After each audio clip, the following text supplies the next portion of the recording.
ఆరోగ్యం, ఆత్మవిశ్వాసం అనూస్తో సాధ్యం. ట్రాన్స్ఫర్మేషన్ సర్వీసెస్ పైన flat 50% discount. Anoos since 1982. Legal advice కార్యక్రమానికి స్వాగతం. నమస్తే అమ్మ ఇద్దరికి. నమస్తే. నమస్కారం అమ్మ, ఇద్దరు అక్క చెల్లెలు మన స్టూడియోకి వచ్చారు. నాకు న్యాయం చేయాలి అని అక్క అడుగుతుంది, చెల్లి అడుగుతుంది. నాకు అన్యాయం జరిగిందని ఇద్దరు చెప్తా ఉన్నారు. అసలు ఎవరికి న్యాయం చేయాలి, ఎవరికి అన్యాయం జరిగింది, మీ ఇద్దరు కూడా మాట్లాడి దానికి ఒక సొల్యూషన్ తీసుకొద్దామమ్మ. ఈ సమస్యకు ఒక పరిష్కారం తీసుక మనం పైన. కావ్య అండ్ పల్లవి ఇద్దరు కూడా అక్క చెల్లెలు. నమస్తే అమ్మ ఇద్దరికి. నమస్తే మేడం. కావ్య ఎవరు, పల్లవి ఎవరు? నేను కావ్య మేడం. మీరు అక్క, పల్లవి మీరు. పల్లవి నేను మేడం. మీ సమస్య ఏంటమ్మా? ఇద్దరు అక్క చెల్లెళ్ళు కలిసి వచ్చారు, బానే ఉంది. ఆమె సమస్యకి నువ్వు సపోర్ట్ చేద్దామని వచ్చావా, లేకపోతే ఇద్దరికి విడివిడి సమస్యలు ఉన్నాయా? సమస్య నాదే. నా పేరు పల్లవి, మహబూబ్ నగర్ నుంచి వచ్చాను. సో అమ్మా నాన్నకి మేమిద్దరం ఆడపిల్లలమే. నేను బీటెక్ చదువుకున్నా. ఆ అక్కకి ముందు పెళ్లి అయిపోయింది, తర్వాత నాకు కూడా పెళ్లి చేసిర్రు. శుభం. అక్క భర్త కొంచెం అంత తాగడం తిరగడం అట్లాంటివి ఉండేది. అక్క వాళ్ళ హస్బెండ్ కి. మా హస్బెండ్ మంచిగా, మాది మంచి ఫ్యామిలీ మేడం. మేము మంచిగా ఉన్నాం, ఇద్దరం జాబ్ చేసుకుంటాం. ఎవరు? మీరు మీ వారు? మేమిద్దరం జాబ్ చేసుకుంటాం, మేము మంచిగా ఉంటాం. మాకు ఒక బాబు కూడా ఉన్నాడు మేడం. ఇప్పుడు అక్కకి పిల్లలు లేరా? అక్కకి ఉద్యోగం లేదా? అక్కకి పిల్లలు లేరు మేడం. అక్కకి పిల్లలు లేరు? లేదు మేడం. అక్క వాళ్ళ హస్బెండ్ ఏమో కాంట్రాక్ట్ దాంట్లో సూపర్వైజర్. అయితే తను పుట్టింటికి వచ్చి ఉంటుంది మేడం. మీ అక్క? మా అక్క. అక్క అక్క అని పిలవాలంటే నాకే సిగ్గుగా అనిపిస్తుంది. ఎందుకు మీకు సిగ్గు తెచ్చేంతగా బిహేవ్ చేసిందా అమ్మాయి? నమ్మక ద్రోహం చేసింది మేడం. మా అక్క కదా బాధలో ఉందనేసి నేను తనకి హెల్ప్ చేద్దాము, ఏదైనా జాబ్ పెట్టిద్దాము అని అనుకున్నా మేడం. సో తన ఇంట్లో ఉంటే మా ఇంటికి, మా అమ్మ వాళ్ళ ఇంటికి తిరుగుతూ నా హస్బెండ్ తో చాలా క్లోజ్ అయిపోయింది మేడం. అంటే మా హస్బెండ్ దగ్గర లేదా? లేదు, వదిలేసి కుటుంబాన్ని వదిలేసి అక్క దగ్గరికి చేరింది. కాదమ్మా, పుట్టింటికి వచ్చిందా, మీ దగ్గరికి వచ్చిందా? పుట్టింటికి వచ్చింది మేడం. అక్కడి నుంచి చెల్లెలు కదా అని అప్పుడప్పుడు మా ఇంటికి కూడా వచ్చేది. ఏం లేదు, వచ్చి వాళ్ళ ఇంట్లోని కుంపటి పెట్టింది, అంతకంటే ఏం లేదు. అవును మేడం, మా ఇంట్లో కుంపటి పెట్టింది. నా భర్తని లేపుకెళ్ళింది మేడం. నాకు చాలా అన్యాయం చేసింది. నేను అడిగిన మేడం, నాకు డౌట్ వచ్చి అడిగితే అట్లా ఏం లేదని మా అక్క నాకే బెదిరించింది. మా హస్బెండ్కి అడిగితే కూడా నిన్నే ఇంట్లో నుంచి పంపించేస్తా, అలాంటివన్నీ అడగొద్దు అని గట్టిగా నన్నే బెదిరించింది మేడం. బెదిరించిన తర్వాత వీళ్ళిద్దరూ ఒక 15 days అట్లా అయినాక లేచిపోయారు మేడం. లేచిపోయి అక్కడ 2 years అయినాక ఒక పాపని. లేచిపోవడం అంటే ఇంట్లో నుంచి వెళ్ళిపోయారా ఇద్దరు? నిన్ను వదిలేసారా? నన్ను వదిలేసి ఇంట్లో ఉన్న డబ్బు, నగలు అన్ని తీసుకొని వెళ్ళిపోయారు మేడం. వెళ్ళిపోయి బయట అక్కడ 2 years ఉండి ఒక పాపని. ఏంటి అమ్మా ఇది? మీకు పిల్లలు ఉన్నారా? నాకు బాబు ఉన్నాడు మేడం. ఆ పాప కన్నాక 2 years కి మళ్ళీ మా హస్బెండ్ అక్కడ చనిపోయింది మేడం. అయ్యో, ఎందుకు? ఏం చేసిందో తెలియదు మేడం. తీసుకెళ్ళింది, ఏం మందు పెట్టిందో, ఏం టెన్షన్స్ పెట్టిందో, ఏమైందో తెలియదు. ఆయన అక్కడ చనిపోయిండు. మంచి ఆరోగ్యవంతుడేనా? మంచిగా ఉన్నాడు మేడం. వెళ్ళేటప్పుడు ఆయన మంచిగా వెళ్ళిండు మేడం. నాకే అన్యాయం చేసి వెళ్ళిపోయింది. అంటే పంచాయతీ ఏం కాలే, పెద్దోళ్ళు మాట్లాడు ఏం కాలే? ఏం లేదు మేడం. కానీ మీ అమ్మ వాళ్ళకి తెలిసే ఉండొచ్చు. ఆయన అట్లా చేస్తుంటే మరి 2 ఏళ్ళు నువ్వు ఎట్లా ఊరుకున్నావు? పోలీస్ కంప్లైంట్ దాకా వెళ్ళలేదా? పెద్దవాళ్ళతో మేడం అడిగినట్లుగా పెద్దవాళ్ళని కూర్చోబెట్టడం కానీ? జయ గారు, ఆ అమ్మాయికి అంత తెలివితేటలుంటే ముందు తన భర్తనే తను కాపాడుకునేది, ముఖ్యంగా వాళ్ళ సిస్టర్ దగ్గర నుంచి రక్షించుకునేది. ఆ అమ్మాయి పని ఆ అమ్మాయి చేసుకుంటే వాళ్ళ సిస్టర్ చేసే పని ఆమె చేసుకుంటూ వెళ్ళిపోయింది. అది అవును మేడం. నా హస్బెండ్ మా అక్క. ఎవరు లేరా? మా అత్తగారు వాళ్ళు కానీ, ఆడబిడ్డలు కానీ మీ కుటుంబంలో మీరిద్దరే ఉండేవాళ్ళ? నువ్వు, మీ భర్త, నీ బిడ్డనే ఉండేవాళ్ళ? ఇంకెవరు లేరా? మేము ముగ్గురమే ఉన్నాం మేడం. శుభ్రంగా మీ అక్కకి బాగా ఎంకరేజ్మెంట్ ఇచ్చినట్టున్నావే. కాదమ్మా, మంచిగా నువ్వు ఇంట్లో కూర్చోవడం, మీ అమ్మ, మీ నాన్న, మీ అత్త మామకు చెప్పుడు కానీ, ఆడబిడ్డలకు చెప్పుడు కానీ, ఇంటి పక్క వాళ్ళకి చెప్పుడు కానీ ఏముండదా? ఇక మీ ఆయన ఎవరితో వాళ్ళ అక్క అంటున్నావు, రేపు బయట వాళ్ళతో పోతాడేమో, అప్పుడున్నా చూసుకునే నీ బాధ్యత కాదా? మీ ఆయన్ని చూసుకోవాలని బాధ్యత నీకున్నదా లేదా? ఇవాళ వచ్చి నువ్వు మా అక్క అట్లా చేసింది ఎట్లా చేసింది అంటే మీ అక్క చేసిందో లేకపోతే నీ మొగడే చేసిండో ఎవరికి ఎక్కైతుంది? అడిగిన మేడం, నేను వాళ్ళిద్దరిని అడిగిన. అడిగితే అట్లాంటిది ఏం లేదన్నాడు. మా హస్బెండ్ ఏమో ఇంట్లో నుంచి పంపించేస్తాను ఆమె అని బెదిరించింది మేడం గట్టిగా. అది అసలు విషయం. ఇప్పుడు మళ్ళీ మా హస్బెండ్ చచ్చిపోయినాక వచ్చి నాకు ఆస్తిలో వాటా కావాలి, నాకు ఒక పాప ఉంది కదా, ఈ కథ కూడా ఉందా, నాకు వాటా ఇవ్వు అంటుంది మేడం. నాకే కదా అన్యాయం చేసిరు కదా మేడం, మళ్ళీ ఇంకా ఆస్తిలో వాటా అంటే ఇంకా నేను ఎక్కడి నుంచి తెచ్చిస్తాను. ఇప్పుడు ఆస్తి అంటే మీకు ఆస్తి ఉందా? ఉంది మేడం. ఏం ఆస్తి ఉంది? 2 ఎకరాల పొలం ఉంది మేడం. అది ఎవరిది? మా హస్బెండ్ది. హస్బెండ్ దా లేకపోతే మీ మామగారు వాళ్ళదా? వాళ్ళది మా హస్బెండ్ కి వచ్చింది. బాగున్నాడు, ఇక చెల్లెలు మొగడు, సేఫ్ గేమ్ ప్లే చేయొచ్చు అనుకుంది.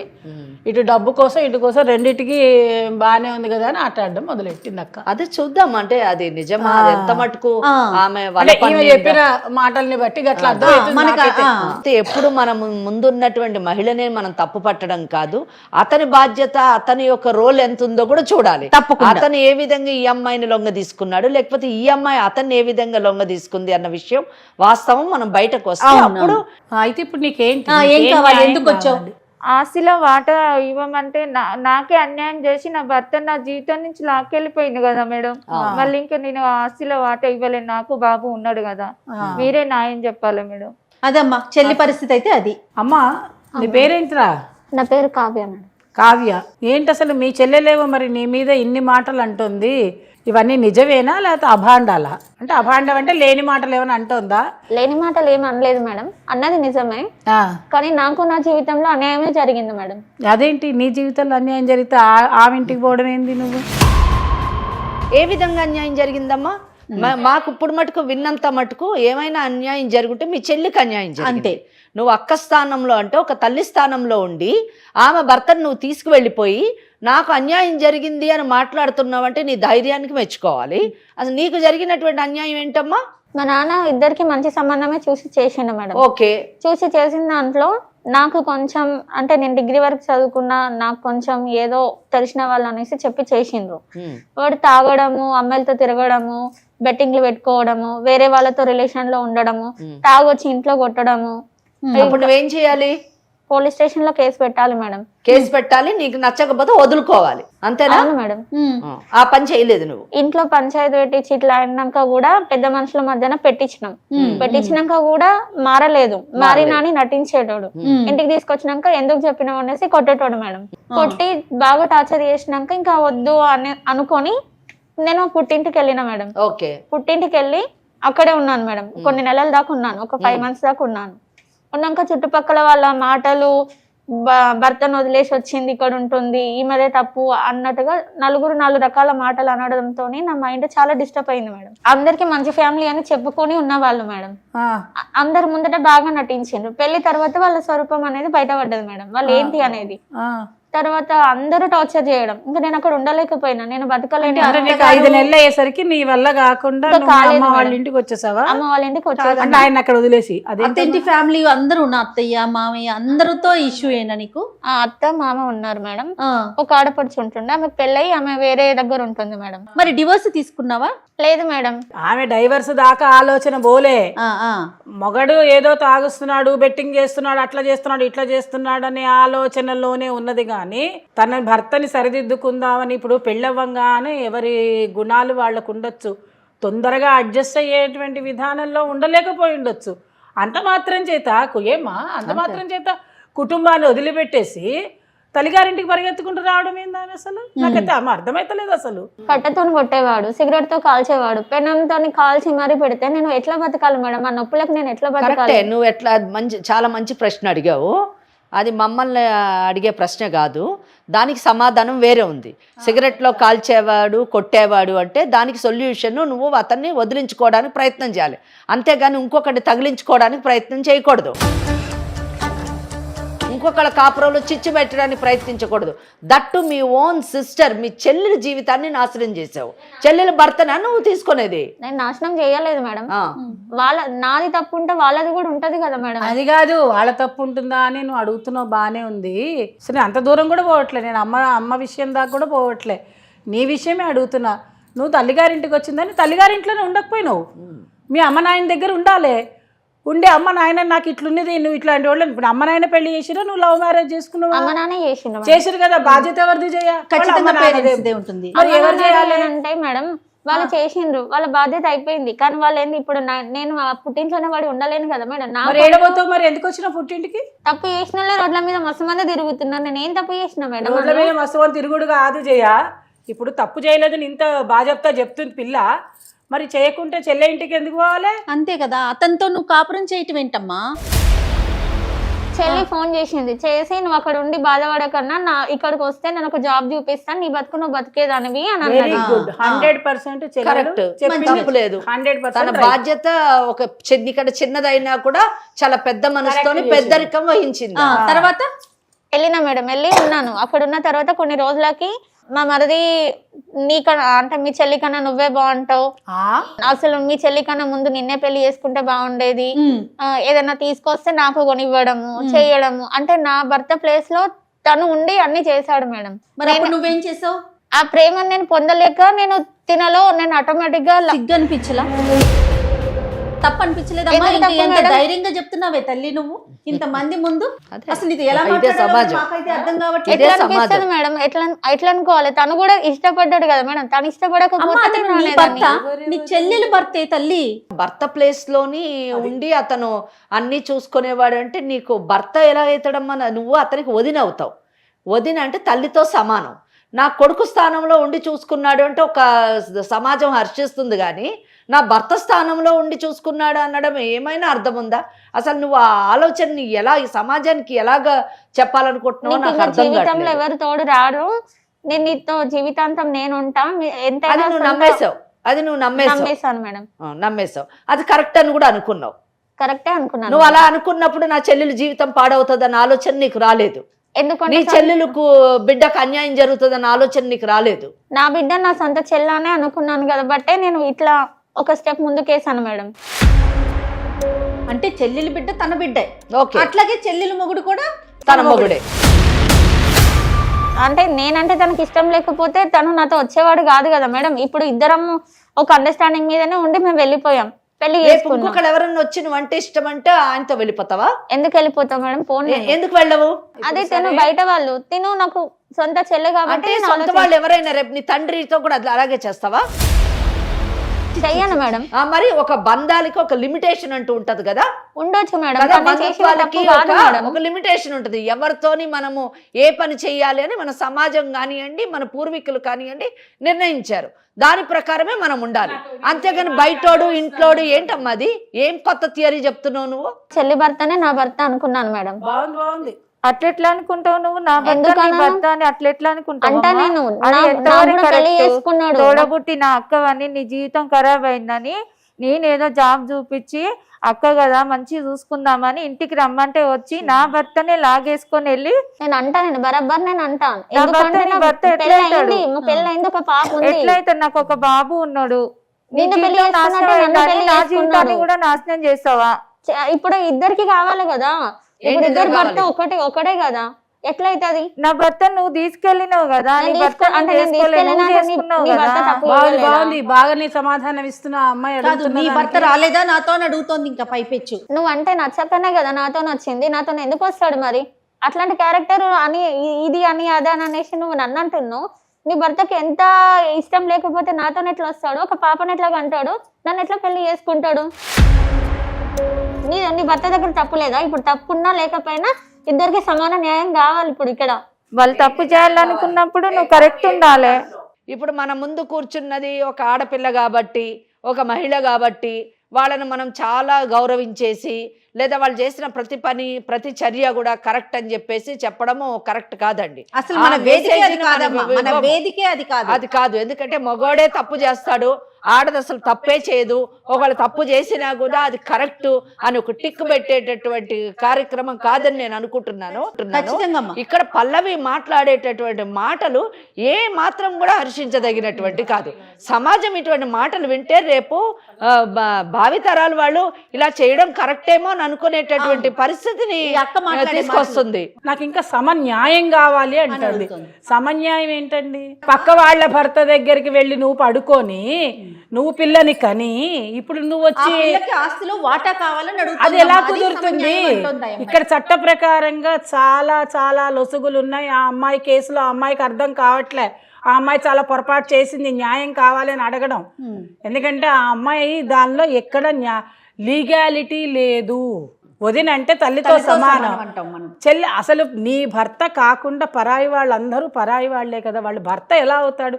భర్త ప్లేస్లో ఉన్నాడు, భర్తలాగా చూస్తున్నాడు. చూసిన మగవాళ్ళందరూ భర్తలే అయిపోతే ప్రపంచం అంతా నిండా భర్తలే ఉంటారు, ఇంకెవరు ఉండరు. జయ్య మరేనమ్మా బాగా ఏం చెప్పారు. మాట్లాడుతున్నది అసలు? కాదమ్మా మీరు పెళ్లి చేసుకుని వేరే ప్లేస్ కి వెళ్ళిపోయారా? వెళ్ళిపోయినా మేడం. వెళ్ళిపోయినాక పెళ్లి చేసుకున్నాక కొన్ని నెలలకి ఒక 8 months తర్వాతకి నాకు పాప పుట్టింది మేడం. ఒక 2 years లోపు. అంటే మొదటి భర్త తోటి కాదా? పిల్లలు లేరు మేడం నాకు, ఫస్ట్ హస్బెండ్ తో. ఆహా. ఇక్కడ ఉన్నప్పుడే నేను ప్రెగ్నెంట్ అయ్యాను మేడం. అయ్యాను. ఆ విషయము తెలిసిన తర్వాత ఇక్కడ ఉంటే మళ్ళీ నా చెల్లికి ఏదైనా ప్రాబ్లం వస్తుంది అనేసి నేను తను ఆలోచించుకొని తనే అన్నాడు అనమాట, చెల్లికి వస్తుందనా లేకపోతే నీకు పుట్టబోయే బిడ్డకి నీకు వస్తుందనా? అంటే ప్రాబ్లం ఆమెకేం ప్రాబ్లం? ఆల్రెడీ నువ్వు ప్రాబ్లం క్రియేట్ చేసేసావు కదా. వాళ్ళ ఇంట్లో చిచ్చు పెట్టావు వాళ్ళ కాపురంలోని, ఇంకా కొత్తగా ఏం ప్రాబ్లం వస్తుంది? అప్పుడు పెట్టావు, మళ్ళీ ఇప్పుడు కూడా వచ్చి మళ్ళీ ప్రాబ్లం క్రియేట్ చేస్తున్నావు. అది ఇద్దరిది తప్పు ఉంది కదా మేడం. ఎవరిద్దరిది తప్పు ఉంది? నీకు తెలుసా ఈమె కడుపుతో ఉన్నదని? అంటే నేను అడిగిన మేడం, డౌట్ వచ్చింది కానీ నాకు చెప్పలేదు. ఇంట్లో నుంచి వెళ్ళిపోయిన తర్వాత నాకు తెలిసింది మేడం. నేను అడిగిన మేడం, అడిగితే అట్లేం లేదు అని చెప్పింది. మా హస్బెండ్ అడిగితే కూడా ఆయన గట్టి బెదిరించింది నువ్వు ఇంత మేడం. అమాయకంగా ఉండబట్టేనే తల్లి నీ ఇంట్లోకి వచ్చి కాపురం పెట్టి ఆ అమ్మాయి ప్రెగ్నెన్సీ తెచ్చుకుందంటే భర్తను కూడా తీసుకొని వెళ్ళిపోయింది. తల్లిదండ్రులు ఏం చేస్తున్నారు అది తల్లి? నాకు అర్థమైతలేదు. అసలు తల్లిదండ్రులు లేరా? వీళ్ళు ఏడికెళ్ళి వచ్చారు అసలు? వాళ్ళకి చెప్పలేదు మేడం అమ్మ వాళ్ళకి. చూసినా ఎందుకని చెప్పలేదు మీరు? మీరు అక్క చెల్లెలు కలిసి ఇద్దరు తల్లిదండ్రులు కూడా తోడబుట్టిన కళ్ళు అక్క మూసిర్రు. చెల్లెళ్ళమే కదా మేడం. తల్లికి మరి తెలిసి అలాంటప్పుడు తట్టుకోలేదు కాంప్రమైజ్ కదా. అవ్వమ్మా. మా దాకా రావటం ఎందుకు? ఇద్దరు అక్క చెల్లెళ్ళు అయినప్పుడు ఈ పంచాయతీలన్నీ ఎందుకు చెప్పు? అంటే ఇప్పుడు మా హస్బెండ్ కూడా లేడు కదా మేడం. కాంప్రమైజ్ అయితే ఎవరితో గాను ఆస్తిలో వాటా కావాలి, నీ భర్తే తప్పు చేసిండు అని మందిని కూడా తీసుకొచ్చి నన్ను బెదిరిస్తుంది మేడం. పైసలు కావాలి ఆమెకి. అక్కడ మగడ, తాగుబోతు, తిరుగుబోతు. మేడం ఇవన్నీ కావు మేడం. ఇదంతా కథ అది కానే కాదు. అక్కడ మొగడేమో మంచోడు కాదనింది, అక్కడ పైసలు వస్తలేవని అక్కడ 6 నెలల్లో గుంజుకొద్దాం అనుకుంది, అక్కడ కాలే. ఇక్కడికి వచ్చింది, ఇక్కడ 2 కోట్ల మంచిగా మనిషి ఉన్నాడు, ఇదేదో దొరుకుతుంది అనుకున్నది. ఒక పిల్లగాడు పుడితే ఇప్పుడు మీరింది కదా, తెలివి మీరారు కదా, పిల్లవాడు పుడితే మంచిగా పైసలు వస్తాయని ఆశతోటి ఈ పని కూడా చేసింది. కాదు మేడం, నేను ఆశతో నేను పోలేదు. మరి దేనికి వెళ్ళావు? మరి ఆశతో పోకుంటే ఇక చూడు పల్లవి, ఆమె ఆశతో పోలే కదా, ఏదో మొగడు అనుకొని పోయింది కదా, ఇక కామ్గుండు. నీ పైసలు ఆమెకి ఇచ్చే అవసరమే లేదు. అట్లా ఎట్లా కుదురుతుంది మేడం? ఎట్లా కుదురుతుంది మరి? నాకు ఒక పాప ఇప్పుడు ఉంది నువ్వే కదా. ఇక అమ్మలో ఏం చెప్తున్నావు? నాకేం అట్లా ఇప్పుడు నీ భర్త నా భర్త ఒకడే కదా. అట్లా ఎట్లా నువ్వు వెళ్ళిపోవడం తప్పు కదా. ఒక చెల్లెలు భర్తను తీసుకొని వెళ్ళిపోవడం నువ్వు చేసిన పెద్ద తప్పు కదా. నేను ఖచ్చితంగా అడుగుతా మేడం, నాకు ఆ హక్కు ఉంది. నా భర్త తన భర్త ఒకడే కదా మేడం. ఏం హక్కు ఉంది? దేనికి హక్కు చెప్పు? ఇద్దరు కలిపి పుట్టిన పాప ఉంది కదా మేడం. ఎవరికి వాళ్ళే మేడం. నా భర్తను తీసుకెళ్లి చంపుకొని తీసుకొచ్చింది, నా జీవితాన్ని లాగేస్తారు. ఉన్న ఆస్తి కూడా అడిగితే నా బాబు నేను ఎటు పోవాలి మేడం? అంటే వెళ్ళేటప్పుడు ఆరోగ్యంగానే ఉన్నాడా నీ భర్త? వెళ్ళేటప్పుడు మంచిగా వెళ్ళిపోయింది ఎలా మేడం. చనిపోయాడు అసలు? తీసుకెళ్ళింది చెప్పు మేడం. మాకు. లేదు మేడం, ఆయన ఉన్నట్టుండి హార్ట్ స్ట్రోక్ వచ్చింది, చనిపోయాడు. దానికి నా మీద నిందేస్తే నేను ఎట్లా ఒప్పుకుంటా మేడం? ఎవరికి హార్ట్ స్ట్రోక్ వచ్చింది? మా హస్బెండ్ కి హార్ట్ స్ట్రోక్ వచ్చింది. మీ హస్బెండ్? మా హస్బెండే మేడం. నా husband తీసుకెళ్ళి చంపుకొని తీసుకొచ్చి నా husband అంటున్నావేంటి? ఖచ్చితంగా ఉంటది మేడం. నా మెల్ల కూడా తాళి కట్టి నాతోని కూడా ఒక తాళి కట్టిన వాళ్ళందరూ హస్బెండ్లు గారమ్మా. అవుతారు మేడం. ఎందుకు ఈమె husband ఆ కాదా? చేసుకున్నాడు కదా మేడం. నేను అడిగిన దానికి సమాధానం చెప్పు. ఈమె హస్బెండా కాదా? ఆమె పెళ్లి చేసుకున్నదే అయిపోయింది. నన్ను కూడా పెళ్లి చేసుకున్నాడు కదా. ఈమె ఎట్లా చేసుకుంటాడు? నన్ను కూడా ఆమె పెళ్లి చేసుకుని ఆమె డైవర్స్ ఇచ్చిందా? డైవర్స్ ఇవ్వకపోతే ఇప్పుడు నా హస్బెండ్ ఫస్ట్ హస్బెండ్ కూడా ఇచ్చిన మేడం. కావ్య, ఎంతమంది హస్బెండ్లు ఉంటారు ఒకళ్ళకి? పల్లవి భర్త పేరేంటి? సురేష్ మేడం. సురేష్. నీ భర్త పేరేంటి? కిరణ్. చూసినా ఇప్పుడు ఎలా చెప్పింది? ఇప్పుడు కరెక్ట్ చెప్పావు. అంతేగాని సురేష్ నీ భర్త కాదు. అండ్ ఇప్పుడు నాకు ఆయన లేడు. అంటే ఆయన ఎవరు లేరు? ఆయన లేడంటే ఫస్ట్ హస్బెండ్ నేను వదిలేసిన. మళ్ళా చేస్తున్నా ఎట్లా మాట్లాడుతున్నా? ఫస్ట్ హస్బెండ్, సెకండ్ హస్బెండ్లు ఉండరు. థర్డ్ హస్బెండ్, ఫిఫ్త్ హస్బెండ్ అట్లా ఉండరు.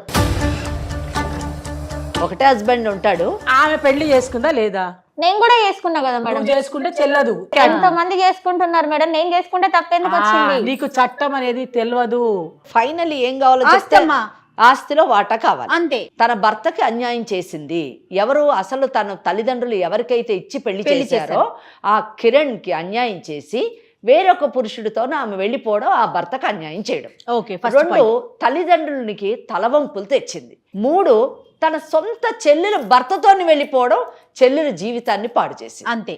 అంతేకాకుండా ఆ చెల్లెలకు పుట్టినటువంటి కొడుకుకు కూడా ఆమె అన్యాయం చేసింది. ఇప్పుడు ఇంకా మళ్ళీ చెయ్యాలని అనుకుంటుంది. 4 ఇంకోటి ఏంటంటే ఇప్పుడు తనకు పుట్టినటువంటి బిడ్డకి సమాజంలోని గౌరవం లేనటువంటి పరిస్థితిని ఏర్పాటు చేసింది. అంతేకాకుండా ఏ మగవాడితో అయితే ఆమె వెళ్ళిపోయిందో, అంటే చెల్లెలు భర్తతో వెళ్ళిపోయింది కదా, ఆ భర్తను మరి ఎంత మటుకు ఆమె జాగ్రత్తగా చూసుకుందో, అతనితో కలిసి ఉందా లేదా అతనికి కలిగినటువంటి బిడ్డేనా కాదా అన్నది కూడా కొంచెం అనుమానాస్పదమైనటువంటి విషయాలు. ఈ విధంగా చూస్తే అతను మరణించడంలో కూడా ఎంత వాస్తవం ఉంది అంటే హార్ట్ అటాక్ వచ్చి మరణించాడు అని చెప్తుంది కాబట్టి అది ఎంత మటుకు వాస్తవం అన్నది కూడా తెలుసుకోవాలి. ఇక నెక్స్ట్ చెల్లెల విషయానికి వచ్చినప్పుడు వాళ్ళ పెంపకంలోని కానివ్వండి, ఇద్దరు ఒక తల్లిదండ్రులకే పుట్టారు కానీ వ్యక్తిత్వాల్లోని ఎంత తేడాలు ఉన్నాయంటే ఆ అమ్మాయి ఎంత సౌమ్యంగా ఉంటుందంటే తనకు అన్యాయం జరిగినా కూడా నాకు అక్కే కదా అనేటటువంటి ఆలోచన, ఒకవేళ తల్లిదండ్రులు చెప్తే వాళ్ళు ఎక్కడ ఏమైపోతారో అనేటటువంటి భయము, తన ఒకవేళ భర్తను ప్రశ్నిస్తే భర్త ఎక్కడ తన కాదని చెప్పేసి మెడబెట్టి బయటకు గెంటేస్తాడో అని భయము, ఇలాగ అనేకమైనటువంటి ఇమోషన్స్తోని ఆ అమ్మాయి అలా సైలెంట్ అయిపోయి తన ముందు జరుగుతున్నటువంటి అన్యాయాలన్నీ చూస్తూ ఉండిపోయింది. దాని నెట్ రిజల్ట్ తన భర్తను కోల్పోయింది, తన బిడ్డకి తండ్రిని కోల్పోయింది. అక్క అనేటటువంటి మహిళ తన భర్తను తీసుకొని వెళ్ళిపోయి ఈరోజు ఇంకో బిడ్డను తీసుకొని వచ్చి నాకు ఆస్తిలో వాటా కావాలని అడుగుతుంది. ఎంత దురదృష్టకరమైనటువంటి పరిస్థితి ఇక్కడ భర్త పాత్రలు తీసుకుంటే అవకాశాన్ని తీసుకొని ఉండొచ్చు, లేదా ఈమె మభ్యపెట్టి చెల్లెల భర్త అక్కడే మభ్యపెట్టి ఉండొచ్చు, అంటే వదిన పాత్ర. ఇక్కడ వదిన అన్నది నిజానికి తల్లి లాంటి ఆమె, అతను కొడుకులాగా ఉండాల్సినటువంటి వాడు. ఇది సమాజం ఆమోదించేటటువంటి విషయం. వీళ్ళిద్దరూ ఒక తప్పుడు పని, అంటే చట్ట విరుద్ధమైనటువంటి పని చేశారు. ఆ చట్ట విరుద్ధమైనటువంటి పని ఏంటి? ఈమె తన భర్త అంటే అక్క తన భర్త అయినటువంటి కిరణ్కి విడాకులు ఇవ్వకుండా ఇతన్ని పెళ్లి చేసుకున్నాను అని చెప్తుంటే ఆ పెళ్లి చెల్లుబాటు కాదు. కనుక ఈమె ఈ రోజు కూడా ఆ కిరణ్ అనేటటువంటి వాడికి మాత్రమే భార్య. అంటే ఈమెకి ఆస్తిలో ఏమైనా భాగం కావాలి అంటే తన భర్త అయినటువంటి కిరణ్ ఆస్తికి సంబంధించిన దాంట్లో భాగాన్ని ఆమె కోరొచ్చేమో కానీ చెల్లెలు భర్త అయినటువంటి సురేష్ ఆస్తికి సంబంధించి భాగాన్ని కోరడానికి వీల్లేదు. చట్టాల్లోని చాలా మార్పులు తీసుకొని రావాలి అని చాలా మటుకు వింటూ ఉంటాం మనం నిజానికి. ఎందుకంటే ఒక హిందూ మ్యారేజ్ యాక్ట్ కానివ్వండి, లేదా సక్సెషన్ యాక్ట్ కానివ్వండి, ఇవన్నీ కూడా ఏం చెప్తున్నాయంటే ఒక అక్రమ సంబంధాన్ని, అంటే పెళ్ళి ఇంకా సబ్సిస్టెన్స్గా ఉండగా, విడాకులు కాకుండా భర్త బ్రతికుండగా ఒక భార్య కానివ్వండి, ఒక భర్త కానివ్వండి, ఒక అక్రమ సంబంధం ఇంకొకళ్ళు పెళ్లి చేసుకుంటే అది అక్రమ సంబంధం కిందే, ఇల్లీగల్ రిలేషన్షిప్ కిందే కన్సిడర్ చేస్తారు. కానీ భార్య అనేటటువంటి స్థానం కానివ్వండి, భర్త అనేటటువంటి స్థానం కానివ్వండి రాదు అని ఖచ్చితంగా చెప్పింది. ఆ కేటగిరీలోని ఈ అమ్మాయి అక్క అనేటటువంటి అమ్మాయి పడుతుంది. ఓకే. కానీ చట్టము పసివాళ్ల మీద కనికరంతో వాళ్ళ గౌరవానికి భంగం కలగకూడదు, సమాజంలోని వారు ఒక ఆరోగ్యకరమైనటువంటి వాతావరణంలో పెరగాలి అనేటువంటి ఆలోచనతోని ఇల్లెజిటిమేట్ చైల్డ్ అంటే అక్రమ సంబంధించినటువంటి బిడ్డలు అనేటువంటి పదం ఉపయోగించకూడదు అనేటటువంటి సహృదయతతోని చట్టం ఏమంటుందంటే వాళ్ళని లెజిటిమేట్ చిల్డ్రన్గానే కన్సిడర్ చెయ్యాలి అని చెప్తుంది. సో ఇక్కడ ఏమవుతుంది, ఎప్పుడైతే ఈ అక్క అనేటటువంటి ఆమె అతనితో అక్రమ సంబంధం ఉన్నా వాళ్ళిద్దరికీ పుట్టినటువంటి బిడ్డ ఒక చట్టబద్ధమైనటువంటి బిడ్డగానే పరిగణించబడుతుంది. అలా పరిగణించినప్పుడు ఇటు మెయింటెనెన్స్ కానీ, భరణం కానివ్వండి, ఆస్తిలో భాగం కానివ్వండి పొందేటటువంటి అవకాశం ఉంది. కానీ ఇక్కడ దురదృష్టకరం ఏంటంటే చట్టము ఒక యాంగిల్లో ఆలోచించి, అంటే వాళ్ళకి సమాజంలోని గౌరవప్రదమైనటువంటి స్థానం కల్పించాలి అనేటువంటి ఆలోచనతోని ఇల్లెజిటిమేట్ చైల్డ్ అనడానికి వీలు లేదు అన్నది అక్కడ మటుకు ఉండుంటే బాగుండేది. కానీ ఆస్తిలోని భరణంలోని క్లెయిమ్ చేయడానికి అవకాశం కల్పించడం అన్నది ఏం చేసిందంటే, నిజం చెప్పాలంటే చాలా మటుకు ఈరోజు అటువంటి చట్టం ఉండడం వలన ఏమవుతుందంటే చాలామంది ఇటువంటి అక్రమ సంబంధాల ద్వారా బిడ్డల్ని కని ఆస్తుల పైన మరి దావాలు వేస్తున్నటువంటి పరిస్థితి నాకు తెలిసి రాబో కాలంలోని ఈ చట్టంలోని మార్పు రావచ్చు ఇటువంటి పెరిగిన తర్వాత. నిజం చెప్పాలంటే ఒక భార్య ఉండగా ఒక మగవాడు ఇంకొక స్త్రీతోని అక్రమ సంబంధం పెట్టుకుంటే ఆమెకి ఇవ్వవలసినటువంటి ప్రేమని, ఆ బిడ్డలకి అంటే భార్యతో కలిగినటువంటి బిడ్డల ప్రేమని పంపకం చేయడం, ఏలియనేషన్ ఆఫ్ ఎఫెక్షన్ అన్న పదాన్ని ఉపయోగించిందండి. ఆ ప్రేమను కూడా పంపకం చేస్తున్నారు, ఎంత దురదృష్టమో అని చెప్పి సుప్రీంకోర్టు ఆల్రెడీ ఎఫెక్షన్ విషయంలోని ఒక కామెంట్ పాస్ చేసింది. అది రిపోర్టెడ్ జడ్జిమెంట్ అండి. అలాగే రేపు ప్రాపర్టీస్లో కూడా ఏలియనేషన్ ఉండకూడదు అనేటటువంటి జడ్జిమెంట్స్ వచ్చినప్పుడు అంటే ఇక్కడ ఇటువంటి స్టేట్మెంట్ చేసినప్పుడు ఏమవుతుందంటే అటువంటి పిల్లలకి మనం అన్యాయం చేసినటువంటి అన్యాయపరమైనటువంటి స్టేట్మెంట్ అవుతుంది. ఆమె ఆస్తిలో వాటా కోరితే ఫస్ట్ తన భర్తకి ఈ అమ్మాయికి అంటే అక్కకి పుట్టినటువంటి బిడ్డ కాదా అన్నది తేల్చాలి ఒకటి. తన భర్త అసలు ఎలా చనిపోయాడు అన్నది మొదట ఆమె ఒక క్రిమినల్ కంప్లైంట్ వేసి అది కూడా తేల్చుకోవాలి. ఈ రెండు అయితే అప్పుడు ఒకవేళ ఆమె కోర్టుకు కానీ వెళితే అక్క కోర్టుకు కానీ వెళితే వాటా కోరుతూ అక్కడ కోర్టులో ఇవన్నీ తేలేటటువంటి అవకాశం ఉంది. లేని పక్షంలో ఇవన్నీ తేలిన తర్వాత ఇద్దరు కూర్చొని ఒక సామరస్యంగా ఒక సెటిల్మెంట్ చేసుకొని ఎవరి మానాన వాళ్ళు బ్రతికేటటువంటి అవకాశం ఈ కేసులో ఎక్కువగా ఉంది. నాకు అంత మిగతా విషయాలతో సంబంధం లేదు. ఒక లేమ్యాన్గా నేను అడుగుతున్నాను, నాకు సంబంధం లేని విషయం. తనకి భర్త ఉన్నప్పుడు, కిరణ్ అనేవాడు ఉన్నప్పుడు పిల్లలు పుట్టారా పుట్టలేదా అని కాసేపు పక్కన పెడదాం. పెళ్లి చేసుకున్న తర్వాత ఆవిడ అతని భార్యయే, కిరణ్ వైఫ్ అయినప్పుడు కిరణ్ దగ్గర ఉండేటువంటి ఆస్తిలో ఈవిడికి వాటా రావచ్చు, వస్తుంది 100%. నువ్వు భరణం తెచ్చుకుంటావా, ఆస్తి తెచ్చుకుంటావా, ఏం తెచ్చుకుంటావా అది కావ్యకి వస్తుంది, పిల్లకి కాదు, రాదు. చట్టము ఏముంది అన్నది మనము కులంకుషంగా చెప్పాం. దాన్ని మనం ఏం చేయలేం, డిస్టర్బ్ చేయలేం.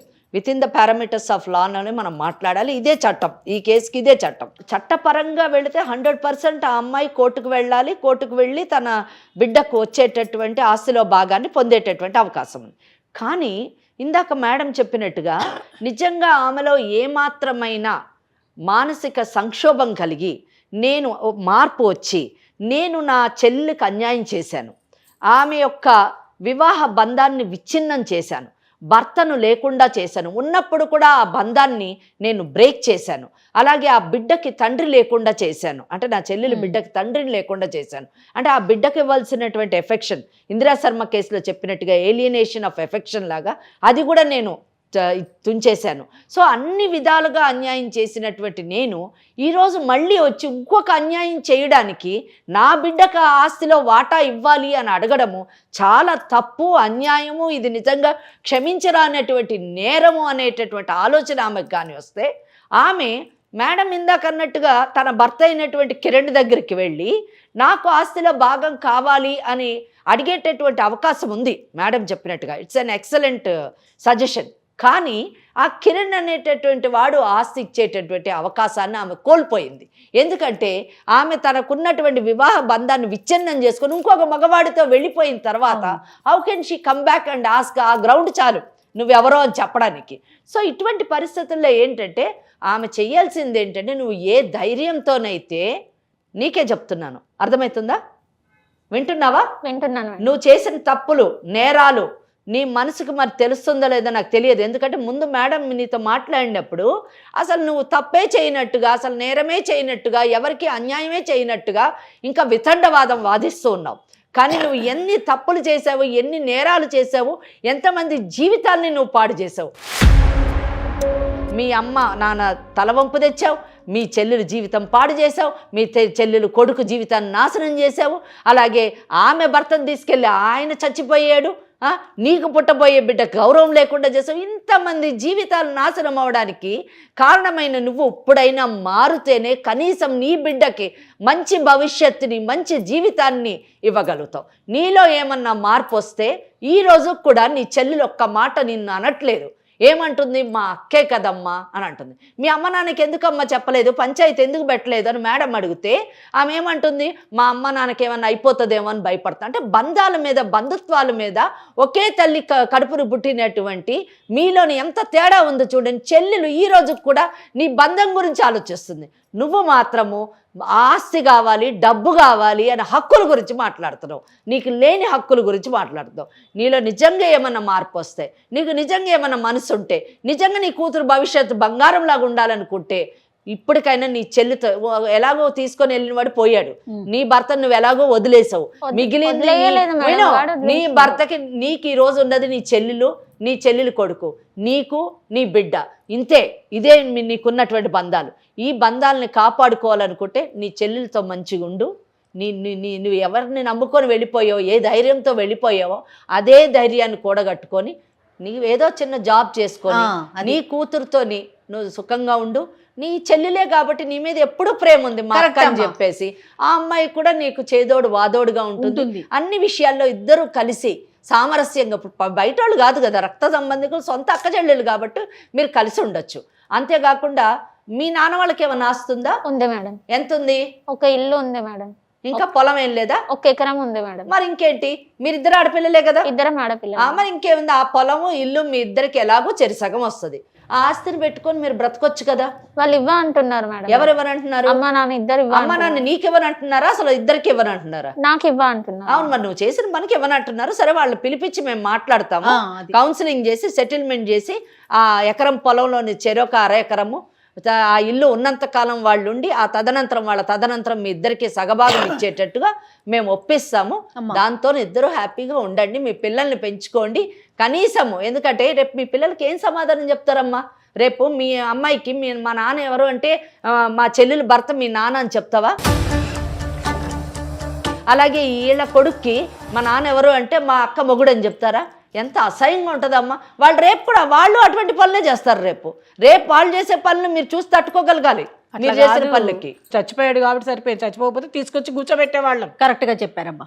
కాబట్టి మీరు చేసింది 100% ఇద్దరూ తప్పే.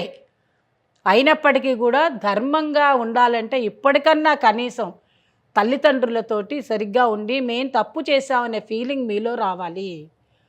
మీ బిడ్డల్ని మీరిద్దరూ జాగ్రత్తగా చూసుకోవాలి. కాబట్టి ఎలా ఉండాలి, మా ఇద్దరికి మేము ఇలా ఉండాలి, ధర్మ పరివర్తన అనేది మీకు అవసరము.